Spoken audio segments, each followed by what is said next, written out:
Okay, today's little mini lesson is regarding question number 32 on your benchmark, which is about transformations. Here you see a graph of an absolute value function. Now, if you remember, as we discussed in class, the parent function of this absolute value function would be y equals the absolute value of x.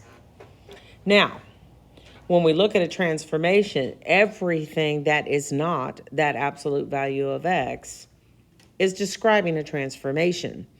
So if we graph the absolute value of x, here are some points, and we use a dashed line as we did in our lessons. This is a graph of the parent function, the absolute value of x.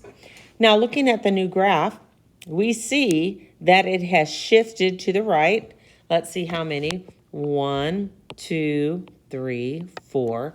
So it shifted right 4. And then it shifted down 1, 2, 3, 4, 5, 6, 7, 8, 9. So we shifted down 9. Now, if you remember, right, left, which is horizontal, is inside. And up and down, which is vertical, would be outside. So the first thing I want to do is just look and see from the answer choices where my 9 and my 4 are located to see if I can eliminate any answers. So A, the 9 is in the inside and the 4 is in the outside. So let's mark that out. We know that's backwards. B, 4 is on the inside and 9 is on the outside. Well, this could be a possibility. C, 4 is also in the inside and 9 is on the outside. That could be a possibility.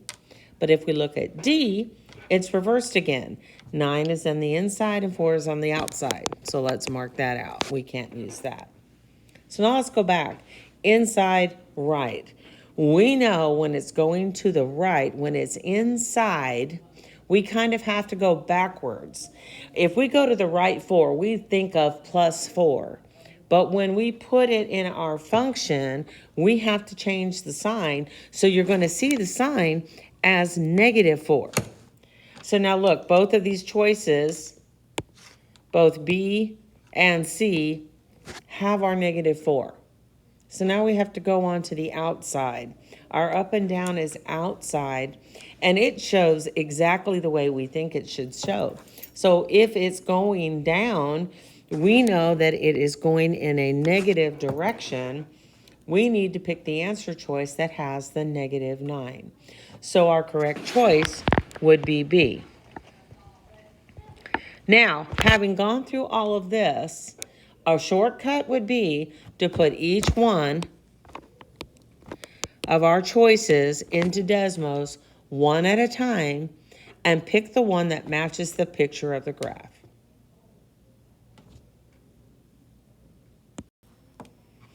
Okay, so here is our question. I want you to read the question. I want you to pick the correct answer and mark it on the answer sheet by question number 32.